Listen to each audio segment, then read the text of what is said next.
Tu es très probablement en manque de clarté sur tes compétences. Et tu aimerais tout connaître, tout savoir une bonne fois pour toutes sur les compétences professionnelles. Alors ne bouge pas parce que c'est exactement le sujet que nous allons aborder dans cette vidéo. Et si tu restes jusqu'au bout, je t'offre un cadeau spécialement pour toi qui m'écoutes, complètement gratuit, qui va t'aider à présenter, valoriser tes compétences et enfin réussir à te démarquer des autres candidats. Alors reste bien connecté et la surprise elle sera pour toi à la fin de cette vidéo. Alors beaucoup de candidats parlent des compétences professionnelles, mais il y en a très peu qui en connaissent la définition exacte. Alors les compétences professionnelles, elles s'appuient sur 3 piliers. Le premier, le savoir, c'est l'ensemble des connaissances acquises par l'apprentissage. Que ce soit par tes études, tes diplômes, tu as emmagasiné des connaissances que tu as acquises. Tu peux l'avoir également acquis par la lecture, par de la culture générale. Mais en tous les cas, moi je ne suis pas quelqu'un de définition, je ne suis pas quelqu'un de théorique. Retiens juste que le savoir, c'est tout simplement la connaissance. Sur le savoir, tu peux y ajouter, depuis quelques années, nous avons vu apparaître des cours en ligne appelés les MOOC qui te donnent la possibilité de gagner en connaissance dans n'importe quel secteur d'activité. Alors, il existe des MOOC dans le domaine du graphisme, juridique, dans le secteur d'activité de la comptabilité, du développement web, informatique, etc., etc. Tu peux gratuitement te connecter sur un site et participer à des cours en distanciel à ton rythme et gagner en connaissances dans le domaine de ton choix. Alors, il existe des MOOC gratuits, il existe des MOOC payants, il existe également des certifications que tu peux obtenir ou pas. Mais en tout cas, dans tous les cas, ça reste un savoir que tu auras accumulé, une connaissance que tu auras acquise. Alors, je vous mettrai en lien en description 2 sites de MOOC que j'utilise moi-même qui me permettent de pouvoir gagner en connaissance dans un domaine en particulier et que j'aimerais partager avec vous. Le deuxième point concernant les compétences professionnelles, c'est ce qu'on appelle le savoir-faire. Il est également appelé hard skills. Alors, la définition, elle est la suivante. C'est l'expérience pratique qui témoigne de la maîtrise technique d'un domaine et qui permet l'application d'une connaissance, d'un savoir. C'est donc l'habilité à mettre en œuvre une connaissance acquise dans un art, un domaine ou un métier quelconque. Alors pareil, je ne suis pas quelqu'un de très théorique. Moi, j'aime bien les exemples pratiques. Retenez simplement que le savoir-faire, c'est l'expérience. Prenons le cas, admettons, mon cas. Donc, j'ai appris à accompagner des candidats, des bénéficiaires dans un parcours professionnel. Mais mon expérience fait que je peux accompagner une centaine de candidats. J'ai appris peut-être à planifier une réunion, à parler en public. Mais mon expérience fait que je peux parler à 50, 100, 150 personnes en public. Prenons le cas, admettons, du domaine médical. Une infirmière a appris à piquer un patient, mais son expérience va la faire peut-être piquer des nourrissons avec des très petites veines ou encore des personnes âgées où les veines ne sont pas apparentes. Donc l'expérience, en gros, retenez simplement que le savoir-faire, c'est l'expérience qui découle d'un savoir que vous avez acquis, d'une connaissance que vous avez étudiée. Et puis le troisième point, c'est ce qu'on appelle le savoir-être. Le savoir-être, ou appelé aussi soft skills, il est lié à votre attitude, à vos valeurs. Il définit qui vous êtes. Ce sont les qualités personnelles et comportementales dont vous allez faire preuve dans le milieu professionnel. Ce sont typiquement des compétences qui ne s'apprennent pas à l'école, mais que l'on utilise tous les jours. Alors, vous pouvez simplement retenir que le savoir-être, c'est l'attitude ou le comportement. Donc, ça va toucher à tout ce qui touche à l'humain, au relationnel. Je le répète, au comportement. C'est ce qui va définir qui vous êtes.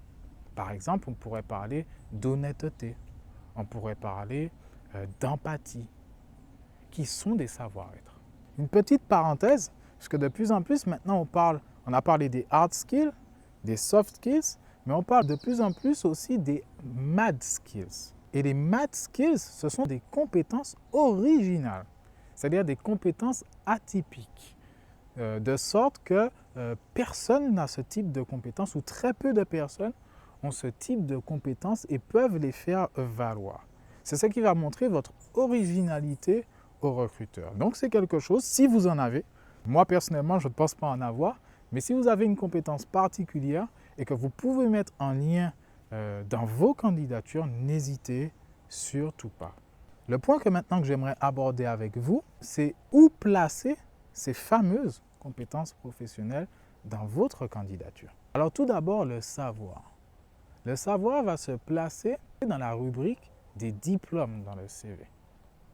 C'est là où vous allez notamment parler de vos formations, de la connaissance que vous avez acquis. Dans la lettre de motivation, vous pouvez également la mentionner. Mais rappelez-vous que la lettre de motivation n'est pas une redite du CV. Donc attention à ne pas mettre trop de savoir des éléments que vous aviez déjà mis dans le CV. Et puis lors de l'entretien d'embauche, ce sont des sujets que vous pouvez aborder en supplément. Peut-être que vous n'avez pas trouvé pertinent d'expliciter dans le CV, mais que vous pouvez dire de vive voix à l'employeur, au recruteur, de façon à étayer un point, à valoriser tel point. Ensuite, pour le savoir-faire. Le savoir-faire, c'est l'expérience pratique, comme je l'ai dit, c'est les hard skills. Donc, dans le savoir-faire, ils vont se retrouver également dans le CV, dans la partie expérience professionnelle. C'est là que vous allez détailler votre savoir-faire. Et puis, quelquefois, dans la rubrique compétences, si vous avez une rubrique compétences, mais généralement, elle se met dans l'expérience professionnelle. Vous pouvez rajouter également à l'entretien d'embauche, vous pouvez expliciter ce savoir-faire de vive voix au recruteur pour justement donner des exemples concrets, pertinents des différentes missions que vous avez réalisées, des projets que vous avez menés. Et puis enfin, les soft skills, qu'on appelle les savoir-être, les qualités professionnelles. Donc c'est le même terme. Vous avez vu, je vous ai donné 3 éléments différents, mais c'est exactement la même chose. Donc pour les savoir-être, comme je disais, ils vont se retrouver dans les centres d'intérêt.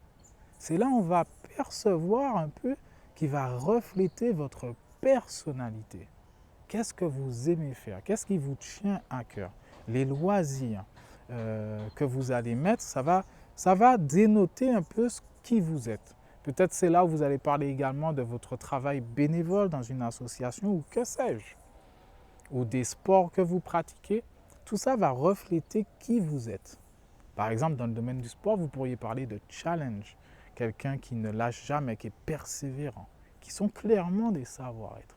Donc, ils se trouvent dans la rubrique centre d'intérêt. Vous pouvez les trouver aussi en transparence, en filigrane, dans la partie expérience professionnelle. Admettons que vous avez 2 travails, 2 activités professionnelles. Vous pourriez très bien dire dans le premier boulot que vous travaillez de 7h à midi et que vous enchaînez avec un deuxième boulot de 14h à 22h. Donc, le simple fait de juxtaposer ces 2 expériences professionnelles, ça laisse en transparence, en filigrane et montre à l'employeur que vous êtes un bosseur, que vous êtes quelqu'un qui ne compte pas ses heures, quelqu'un de dynamique, qui aime être actif. Donc, en transparence, le savoir-être peut se montrer dans les expériences professionnelles. Et c'est à vous à donner envie, à susciter aux recruteurs l'envie de vous connaître par ce biais, le CV. Et puis, il se met également dans la lettre de motivation.